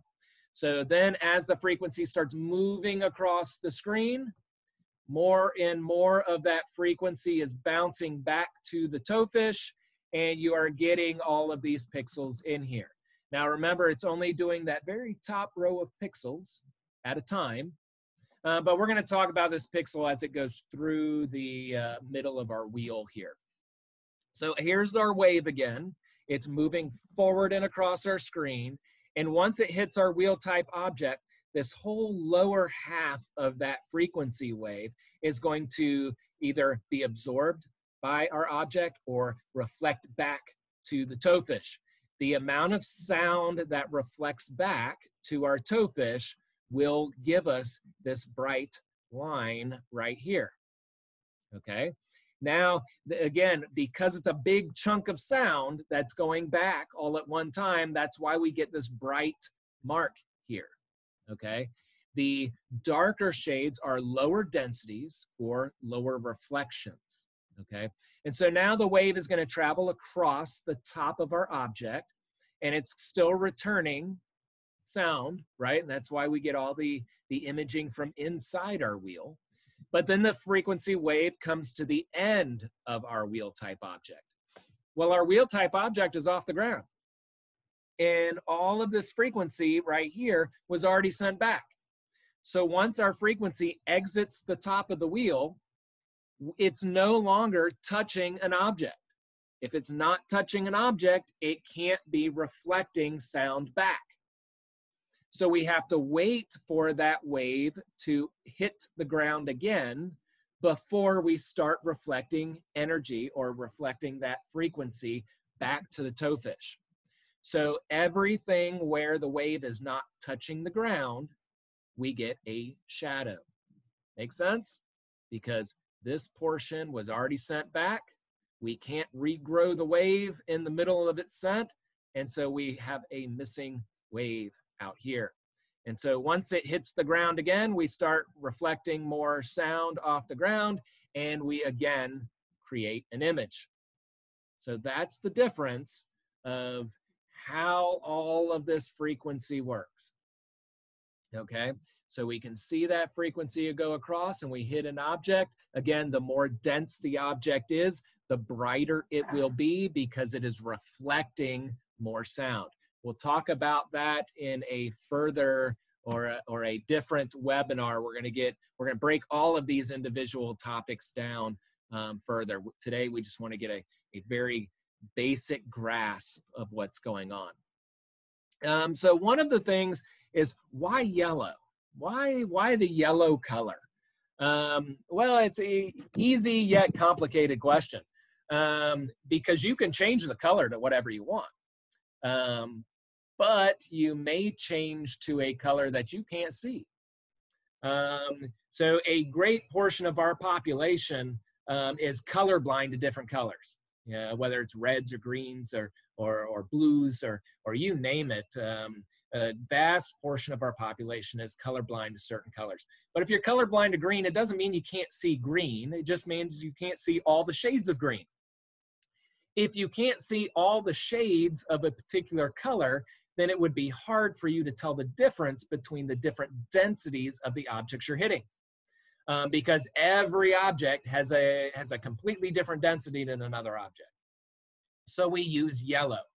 Yellow has the least amount of color blindness of any other color that you will ever see. And the reason being is our eyes evolved under sun and fire, and both of those are yellow forms of light, yellow wavelengths. So in the images that you'll see everything that looks like from browns to reds to yellows and oranges, but believe it or not, they're all hues of yellow. Okay, so a darker shade or hue of yellow or a brighter shade or hue of yellow. But when you see that to what we normally commonly call yellow, they appear either brownish or reddish or orangish. So that's why we use that. Because there's so many different millions of hues of yellow, we can change between really low densities being really dark brownish red color to really high densities being a really bright shade of yellow. So that's why we stick with yellow. If you use greens or reds or blues, then you have the possibility of meshing a couple of different densities together into the same color, and you may miss the difference between concrete and metal, for example. They have very similar densities, and if you're using a color that you're slightly colorblind to, it could mesh those two colors together, and you won't be able to see the difference between metal and concrete. That's just a basic example. All right, let's move on to our next slide. Limitations of side scan. Let me open up my chat window, make sure we covered all questions. So far, I think so. All right, sorry if I'm missing any questions. My chat, as it goes on, it's just flowing by me here. So limitations of side scan, well, or just sonar in general. One of the main limitations is experience. if you don't understand how the system works or how it's creating the image, it's going to be very difficult for you to get better at imaging. So you need to watch as much and research as much as you can about how the sonar actually works and is creating that image, so you can understand why you're getting a poor image. I get so many emails and text messages with pictures, very simple things like the towfish is too low or the towfish is too high or you're ranged out too much. So again, if you follow those 4 basic steps we talked about earlier, you'll get good imaging. Another is your towfish or your sonar itself is going to be limited by the frequency package you get. So make sure that you get the right frequencies for your mission. This can get really daunting when it comes to police work. Firefighters can use a little bit lower frequency because they're doing locations of victims and planes and cars and ships and things like that, just like police departments are. But they're not, fire departments aren't required to gather physical evidence, okay? And so police departments need physical evidence when they're trying criminal cases. And I'll get all into that in a different webinar when I'm distinguishing criminal cases from just regular side scan stuff. But your frequency, make sure your frequency can find the type of objects you're looking for. So handguns, for example, are really small when you're looking at vast areas. Even a pond, right? A swimming pool, if there's a swimming pool and you can't see in the swimming pool and you throw a handgun in, how long is it going to take a diver in black water in the size of a swimming pool to find a gun? It's going to take still a little bit of time, right? Whereas if you could find it with side scan, it would be a whole lot quicker and you can cover a whole lot more ground. So you need to have a frequency that is high enough that can distinguish that handgun from a rock. Okay, and that's only done with the upper heights of frequency, like 1800 kilohertz. Frequencies like 1200 kilohertz, they'll find long guns, not going to find handguns. So make sure your frequency is where you need it to be. If you have a low frequency, like a whole bunch I see out there is like 850, 440 and 850 or something like that on these lower end hobby systems. And 850 is just not going to cut it when it comes to evidence recovery. You're just not going to get enough resolution out of a very small object like cell phones, handguns, long guns, things like that, knives, to be able to locate them and then recover them. Your frequency is just not there. And next is depth. So depth is another limitation. How far down can your sonar go? Most again, hull-mounted systems for body recovery are good to between 15 and 20 feet. But if you're in 50, 60 feet, don't count on finding a body. You may be able to find cars and trucks and semi-trucks and things like that, ships at 50, 60 feet with a hull-mounted sonar. But again, you're very limited by the depth of water there. Yeah, and I got to admit somebody else there. All right. So in depth is also limited by for your towfish as well. If you have a base side scan sonar system that's on a towfish, you could be limited. Some places limit you to about 50 feet of cable. Some you can go down to 120 feet for your base, and you can add extra cable or extra lengths of cable and extra accessories to get your towfish deeper and deeper. But depth for a base system is a limiting factor. Most will get you down to about that 120 feet, or that diver depth. You know, your average diver depth is like 85 feet. So beginner sonars will get you down to that. But again, that's different from hull mounted and things like that. So depth is a limiting factor. Range is another limiting factor. And so range is set by your frequency. Range is also set by the size of the screen that you're looking at and your image. So range can be a limiting factor because you can't range out far enough to fit it on your screen to be able to see the target bigger than a couple of pixels. Obstacles. There are quite a few obstacles out there that really suck for sonar. One of that is grasslands. And so I've been to a couple of ponds where the vegetation has grown up all the way to the surface of the water. And it is very difficult to side scan through that type or thick vegetation. There are ways to do that, and I will teach that in another webinar. You're not going to look for your object, you're going to look for your shadow of an object instead. Whole different type of search, but that can be a limiting factor as well. Now there's pixelation. Believe it or not, the screens of your laptop may not be giving you all of the information that this side scan is sending. Okay, so some side scans out there are giving information in between 4 and 8K. Okay, we don't even have 8K televisions yet that are available, and so they're already sending greater resolution than your screen can even show. Okay. And so with that, make sure that you're not using some crappy old cheesy monitor, the cheapest one out there, that is in 460 by whatever, that you're just not getting all the details that you could possibly be seeing.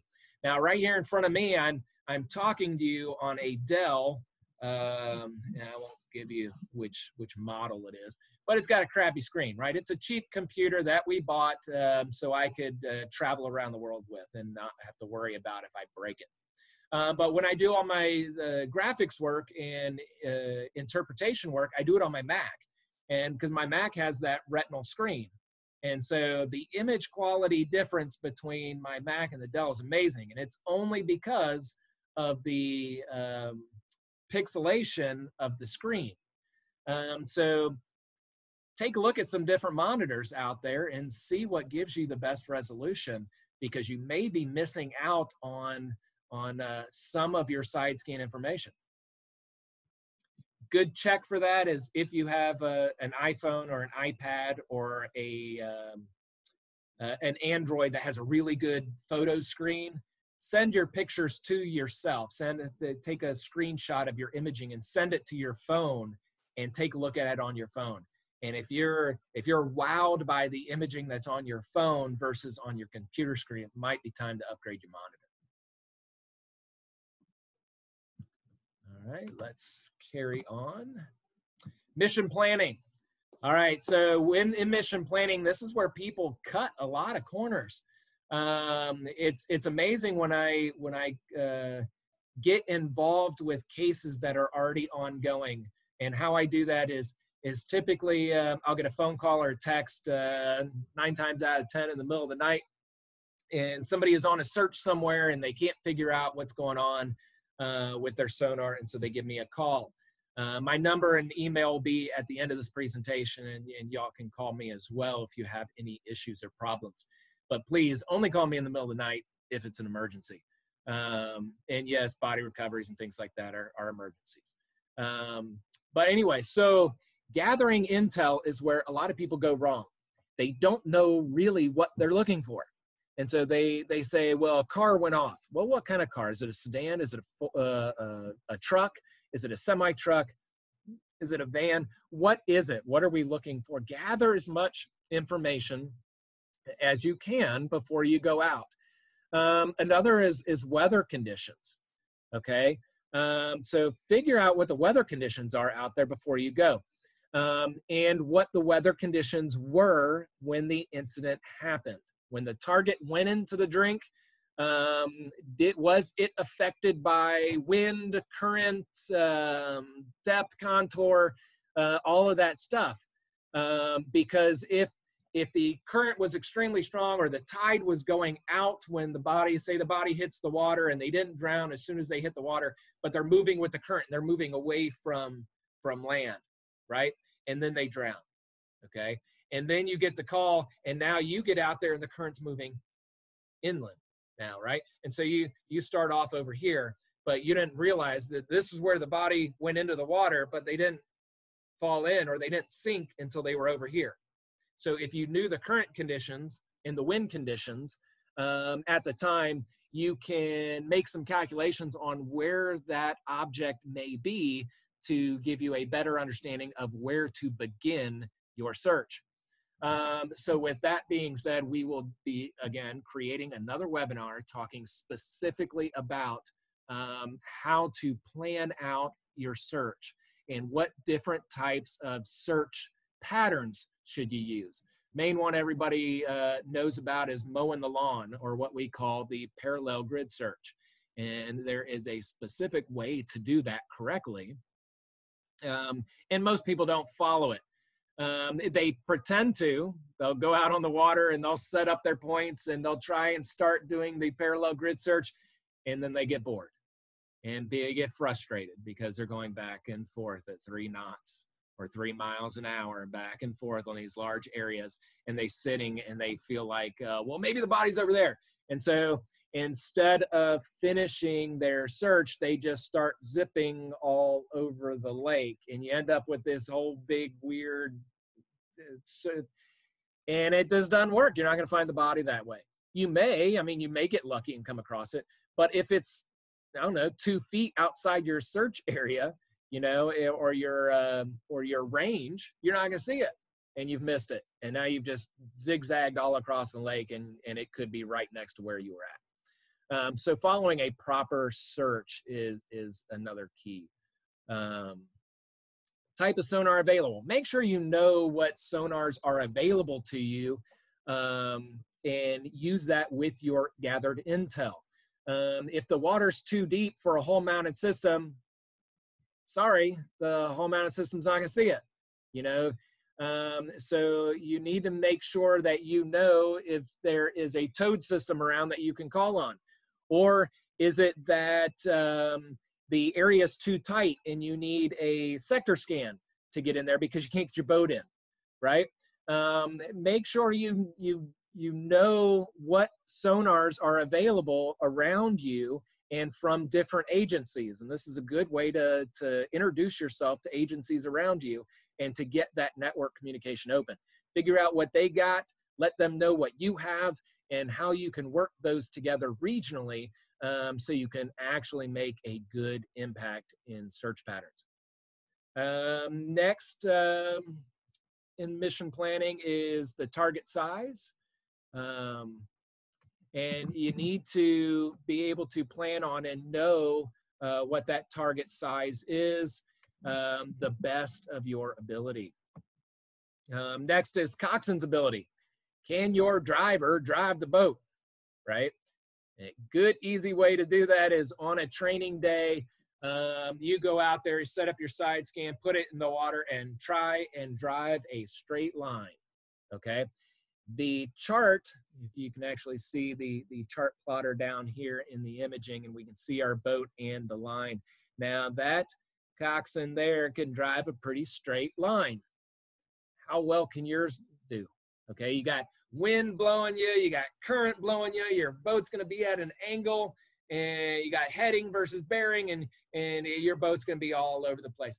Figure out how good your coxswain is before you're out there in the middle of a thunderstorm trying to run a side scan. Train on how to drive that boat straight, because the straighter the line you draw, the easier it will be to interpret your imaging.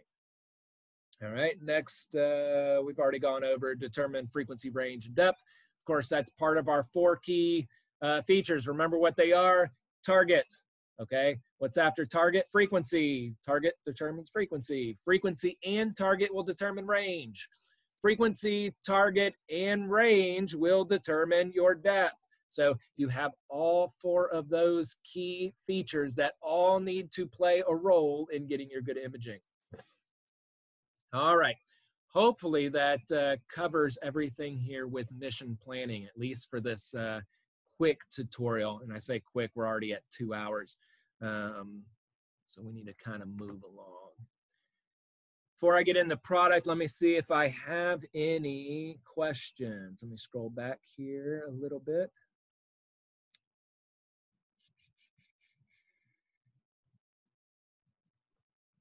Is the frequency determined or controlled by the software or built into the side scan? and selected with the software. Your frequency will be built into the, it's the actual transducer that is mounted on the side of your system. So the frequency is decided before you buy, right? Because it's something you cannot change. It is a physical transducer that is mounted to either your whole mounted system, your toe fish, your sector scan, whatever it is. Now, if you have a dual frequency system, you have the ability within the software to switch between your low and high frequency. Or there are some systems out there, like Marine Sonics, for example, that has dual simultaneous. So you can watch both frequencies at the same time. So you will have that. Let's see, next. Next is search patterns. We will go into search patterns in a different webinar. The one we kind of discussed now was the parallel grid search, which is you're going across, you're turning around, and you're coming back. Going down, coming across, just like you're mowing the lawn in a field, okay? You have other search patterns like track line, where you're going to be going around the perimeter of an object like the shore or a lighthouse or a bridge or things like that, where you're going to be following the perimeter. And so that's called track line. There's a couple of different other ones that we can talk about, but the parallel grid search and the track line are the two that you can research and learn how to do now. All right. Anything else? All right, looks like we're caught up on questions for now. So now is, what kind of end product do you need? Search man, important to raise toe fish when turning. Oh yes, when you're turning, if you have a fish on a toe fish, you will lose momentum because your boat is coming and it's turning. Well, the toe fish is still at an angle and it's going to swing down. So you'll need to raise your toe fish a bit depending on your depth to make that turn. And again, we'll go over that when we get into the webinar about search patterns. So what is your end product? What do you need out of the system? Now, we all know the reason we bought it is so we can see imaging of the bottoms to find our target, right? But somebody else needs your product, which is the location of the body. And normally that's in some type of a report, or somebody higher above you. It could be anybody in your chain of command all the way up through the news, right? Or a judge in a court system, in a jury. They need to be able to see the end product of what your sonar produces, okay? And so you need to figure that out before you kind of buy a system, or before you commit to buying specific types of software that are out there.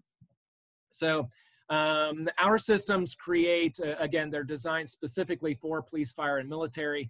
And so we create a report that's like this top left image here. This top left image here is going to give you, for every single anomaly that you mark, it will give you a snapshot and a waterfall view. It'll give you the date and time that you found it, the description, the latitude, the longitude, the elapsed time in the survey. It'll tell you it was 13 feet off the port side of the toe fish. It'll give you the course you were on, the speed you were on, the altitude, the depth, all of that information, right? And you also have the ability to mark it as a high, medium, or low priority. And so you can, when you are done scanning, you can take all of your anomalies, print them out. This prints out on an 8.5 by 11 sheet of paper. And then you can distinguish between your high, medium, and low priorities, and give the high priorities to your best divers and your low priorities to your crappy divers. And we all know we have good and bad divers on our teams. And everybody's laughing out there right now with that, because everybody thinks they're the good diver. But anyway, so with that, that is an end product, and that end product can be attached to a police or fire report that can go all the way through courts. Or do you need something like a satellite imaging overlay? So if we look at the image just below that, you'll see that is called a mosaic. And what it is somebody did a search pattern back and forth across between those two land masses, and side scan the entire thing, and they put it through a mosaicing software. There's a couple of good ones out there like HiPack and Sonar Wiz, Sonar TRX. There's a whole bunch of them, and they range in prices too, anywhere from $150 all the way up to $30,000, just for the sonar or the software package to do the mosaicing. But you're going to create these satellite image overlays that you can add to your chart plotters and add to your maps and things like that, so you can see what the sea floor looks like underneath the water. Below that, you will see this is what's called vertical imaging. And so your side scan should be able to do vertical imaging as well if you are a cop, firefighter, or you're in the military. You're going to need to be able to check for IEDs and stuff under seawalls. You're going to need to be able to check for bodies that are caught up under floating docks and things like that. So you need to have the ability to turn your side scan to the side and do what's called vertical imaging. Instead of seeing across the bottom, you're going to see up and down. Okay, and so that very bottom image is a vertical scan of a seawall. And so they added a picture of the actual photograph of it, and then they cut it out and added the side scan below. So you can see the sky all the way from the building and then what's under the water. And that's the same with the image it's to my right. I can't remember if this is mirrored on your screen or not. But this brick wall here with the ladder. And then we can see that underneath the water, we have this seawall that is different from the wall behind it. So that brick wall that you see in the photograph goes down, but then there is this metal structure here that attaches to this ladder. And so what kind of end product do you need out of it? Do you need really cool graphics that you're going to post on Facebook and put into presentations? Or do you need it for a police report that's going to eventually be seen by a judge, jury, and lawyers? So make sure that your side scan has the ability to create an end product that you need later on. Now, you may say right now, well, we don't even have side scans, so nobody knows what we have, so it doesn't matter if we add something to the report. It will when you get a FOIA request and somebody knows that you had side scan out there, and you either find or don't find something, and the media comes in and does a FOIA request on you, and they realize that you do have side scan, and now they want to see what's there. So be advised, you'll need some way of documenting. All right, we're going to go over a couple of images, and we have some case studies, but we are at 2 hours and 10 minutes right now. And so what I'm going to do is I'm going to just jump through and skip almost to the end of our presentation here so we can see the body image, which is what everybody wants to see. So I will show you these images as we scroll through, though, just so I can stop and touch on them. And when the recording comes out of this, you'll be able to go back and pause it. So what you're seeing right now is a upside down 1997 Ford Explorer that went off of a bridge. And so just above it right here is the bridge. This is the path of the sonar.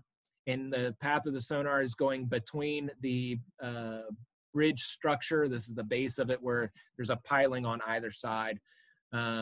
And then these are the rear wheels, the gas tank, the back bumper. You have the rear differential, you have the transmission, you have the frame of the car, and you have the front wheels. Okay, so again, the car is upside down, nose into the silt. This is a group of multiple cars. And so this is a very interesting story to tell for a different webinar. So when we do the webinar on image interpretation, we will be getting into this one along with that Ford Explorer. But what I want to point out here is this Porsche right here. And so you will see I believe it's a Porsche 944, but it's on its side and you can see it. The rest of these are all vehicles in different degrees of dilapidation, I guess. So as they've stayed in the water, they're basically crumbling. And so you'll see water or cars in every different stage as time progresses. All right, this is the SS Chevron, another really good case study. It's a ship that was sunk during World War I, and they needed to distinguish it from another ship that was close by, and so they did that with side scan. And so they took the wreckage here that we see, and then they were able to bring out key points like this porthole versus this porthole in the image, and the tower and the towers, to be able to distinguish which sunken ship was the right sunken ship for them to be searching. And it's pronounced Chevron, not Chevron. I always get those two mixed up. But this is the case study everybody wants to see, right? Because this is what everybody is looking for. Everybody wants to see a body underwater, and what will that body look like when you locate it with your particular sonar. So this image happens to be at 900 kilohertz. That's right in the middle of the low and high range that you will see out there. Again, the lows will start off at about 600. The highs end up between right around 1800. And anywhere in between that. So 900 is a good all around middle of the road frequency that you can use, and this will be a typical body image of a middle of the road frequency that you can use. And so this here is the blown up version of the guy here. And so we can see his head, we can see his arm, we can see his back, and the two legs. Okay. Now this is a peculiar case. Happened back in 2009, December 5th, 2009 is when this happened. And it was a guy, a 17-year-old kid really, who was on the boat with two other 18-year-olds. They decided they were going to go out, steal a canoe, which is actually right here. It was a fake canoe. It wasn't even a real canoe. They stole it off the side of a building. Got in the water, went out, they got drunk. They decided they were going to stand up and pee off the side of this fake canoe, which again, it flips. They all end up in the water, and this particular guy drowns. The other two make it, and they swim back to shore. To give you more information, it's 35 feet of water, and he is about 35 feet from shore. So right here is shore, right? Here's the boat they were in, and here is where he ended up. Now, I like to use mechanical targets along with digital targets, and we'll talk about targeting when we do search patterns. But this is a mechanical target I dropped, and you see the rope coming up to the surface. And here is the next mechanical marker I dropped, and the rope that comes up to the surface on that one. Initially, this marker was placed in the wrong location. You can see it was dropped up here somewhere. Oh, go back. And we had to drag it into place. So a good thing with side scan is you can scan it over and over and over and drag those markers into place to make sure that they are exactly where you want it to be. Now, I hear and find out of a lot of agencies that want to drop their marker and put it on top or next to the body. You don't want to do that at first because you're going to be destroying the evidence, especially if it's a criminal case, if you get that marker anywhere near the body. So I like to keep two markers separated away from my body with the body in the middle. That way I can send my diver down one marker, he can swim across to the next marker, and he'll find the body somewhere in the middle. And with that, he can do a complete visual search around the area and visual measurements and documentation before we do anything physically changing that location. Let's document it first before we remove or before we change anything around it. I hope that makes sense. But there was some peculiar things with this. So at first we thought that because of the circumstances that these two kids had killed this third guy. until, and the reason for that is you see the body, you can see him here, and it looks like there's something on his back, right? So here's the shadow right here. This is the bottom of his foot, and this part of the shadow is his heel, and then you have his lower calf, and this is like the back of his knee. This is his going right up along the back of his leg and his butt, and he bends over. And then you have the head, and the shadow right here is blocking that arm. And so at first I was thinking that this here was the shadow here of his arm, but it's not. You have his arm here, and you have an arm there, and you have something on his back that is creating this shadow all the way across. And so it appears that there is something on his back that is weighing him down. Well, once we got more of the story, we realized that he was the one who had the backpack filled with beer. So when he was on the boat and they all three stood up, he had a heavy backpack on full of beer, and the boat flips. The other two stay at the top, but he immediately sinks because beer is heavier in air. Then when he hit the water, he immediately sunk, and he probably died within about 4 feet of hitting the water is where he did that breath. And the other two were able to swim to shore because they weren't drug under. And then when he went down, as he went down, the body was beginning its sink, but the positive buoyancy of the backpack was floating. And so it slowed his descent, allowing his extremities to fall down. And then it went down and hit the seafloor. But the backpack was still trying to float, and it kept his torso up off the ground. And so now it gives the image that he is crawling across the bottom of the seafloor. Normally, bodies will flatten out, or they will stand straight up. They can be in any sort of position, right? You'll read all kinds of books out there that say dead body's going to end up in the fetal position on the bottom of the seafloor. That's a lot of BS. Bodies are going to end up on the seafloor how they land on the seafloor. So I like to figure out why they ended up in the position that they're in. And that will help you out dramatically in the future when you're looking for additional victims. Because some of them you'll just see just the top of their head, right? Or the top of their head and the base of their shoulders, because they're standing straight up and down. Or they could be all spread out, or crawling like it appears this guy is. So try and analyze these images. If you need any additional body-shaped images, give me an email, send me an email, and I can send you quite a few that you can train on. Some people out there make dummies that they train on. I don't necessarily recommend dummies, but I won't fight against it either. I like when you're using the dummy, use it for the shape, but definitely don't use it for the density unless you dress the dummy up in particular clothes for the area that you're going to be in. Because again, clothing is going to change the look of it. Are they wearing shorts and you're seeing skin?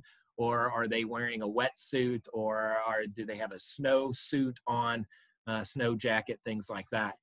So all of that will change the coloring of the image. And so if you're training with a dummy, your eye will get attuned to only seeing the color of the dummy. And when you go find a real victim, the coloring will be different and you may miss it. So while you're using that dummy, change its clothes, dress it up, change it around, so you don't get stuck on one coloring of the imaging. I prefer to train on something made of metal, shopping carts, things like that. Something made of rubber like tires, concrete, and wood. So if you train on metal, concrete, rubber, and wood, your eye can get attuned to what those objects look like, right? That's the foremost things you're going to find under the water. Again, metal, concrete, rubber, and wood. And if you can attune your eye to see what those are when you're training, then when you are doing your body recovery search, it'll be less likely that you're going to mistake a tree for a body, because you know what wood looks like. Might not necessarily know what a body looks like, but it'll be different from the wood. Make sense? All right, I hope that gives you a little bit better understanding on the different types of sonar that are out there, how to get some better imaging, what different frequencies can do for you. And we're going to go into some closing thoughts real quick before I shut this down. At the very bottom is my cell number, my email address, and the web address for my company. Again, full disclosure, I work for marinesonic.com. I'm the training director there. We make side scan sonar systems for police, fire, and military, but they're used in all aspects of sonar, everything from oil and gas to underwater construction to finding treasure. You name it, our systems are out there doing it. We are one of the 3 largest side scan companies in the world, and we can do just about anything when it revolves around imaging underwater. So if you need side scan, let me know, and I can hook you up. So in the closing thoughts, first thing is know your sonar. Make sure whatever sonar you have, I don't care what system you have, know how to use it. Okay, don't wait until 3 o'clock in the morning during a thunderstorm when you're doing a body recovery search to figure out how to turn the damn thing on, right? Know your sonar. Train with your sonar. On nice, bright, sunny days when you have all the time in the world to go out there and play, go out and figure it out, all right? Find its limitations. Know what your sonar does good and know what it does bad. Don't wait until after you've gone out and done your side scan to realize that you don't have the record option. You know, you didn't get the annotation button on your version of the sonar, and you had to spend another $1,000 to add that to it, because it's going to be kind of bad at that point. Also know what frequencies you have and the limitations of your frequency. How much range do you get? How much resolution do you get? Don't hide your knowledge. That's a big one. People think that if they know it, they can't get fired from it, right? So if you know all of the stuff about the sonar, right, that only means one thing. You're going to always be called when there's a body recovery to be done. Also, nobody else knows, and so that time you want to go on vacation with your wife down to the Bahamas, and there's a body recovery, what happens to your fellow teammates when they need to do the recovery? Make sure you don't hide your knowledge. Everybody should know how to use the side scan. And with that being said, don't be the guy sitting in the back saying, that guy's always going to do it. I don't need to learn it. I'm going to just sit here and watch. Make sure you're physically learning how to operate the equipment. That goes for anything on a boat, not just side scan. Don't be afraid to ask questions. Ask questions. I'm always available. Again, there's my number, there's my email. Send me a text. Ask any question you want. I'll answer it to the best of my ability. Next is don't take shortcuts.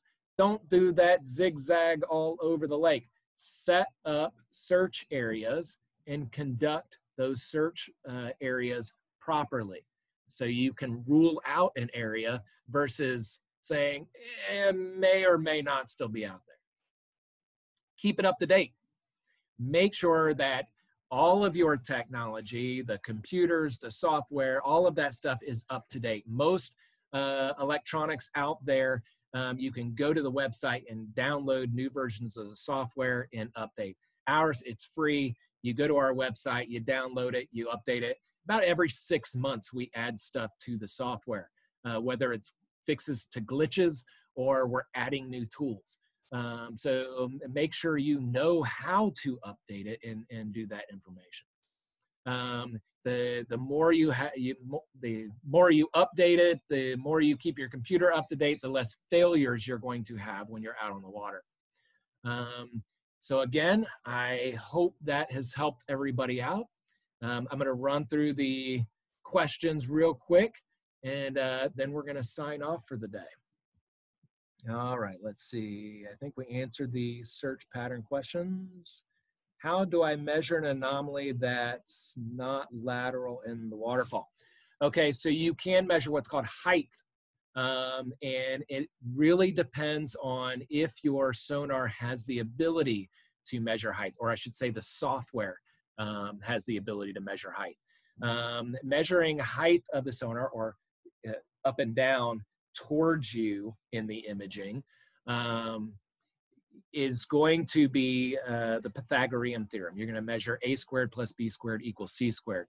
Most software sets will be able to do that for you, but you're going to measure where the towfish is to the top of the target, to the end of its shadow, and that will create a triangle. Then they'll divide that into a right triangle, and then you can get a squared plus b squared equals c squared from that. And again, most software sets will do that for you, and you just got to click a couple of points. But you can do it by hand.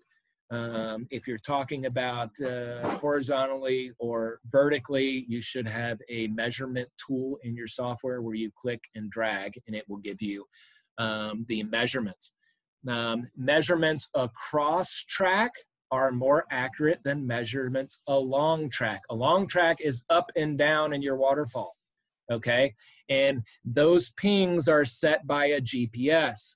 So you're having to rely on math from your boat receiving a GPS signal in order for that length to be accurate. Horizontal length, or across track resolution, is way more accurate because we're relying on speed of sound, which is constant, and we can get that exact speed of sound. So if you're going to measure something for a criminal case, like a length of chain or a length of boat or things like that, make sure you pass it so your side scan is covering it at a vertical length, so you can then measure vertically across your imaging to get the across track resolution. All right, I hope that covers everything. I don't see any further questions in the chat block. And if you see my number there, again, let me know if you have any questions. Oh, and please go on to the our Sonar forum and comment on this, saying that you liked it or you didn't like it, or what we should be covering in future webinars. In order for me to continue doing these and adding more information to it, I need to be able to show my bosses and my chain of command that people are actually using this information. So please go on to our Sonar forum. The Sonar forum that we run is called, what did we name it now? The Technical SAR Sonar Group. Sorry, there's with that name, but the Technical SAR Sonar Group on Facebook. And please join us. Please add a comment, and you can comment on the link where you got this video as well. Again, thanks for attending, and y'all have a good day.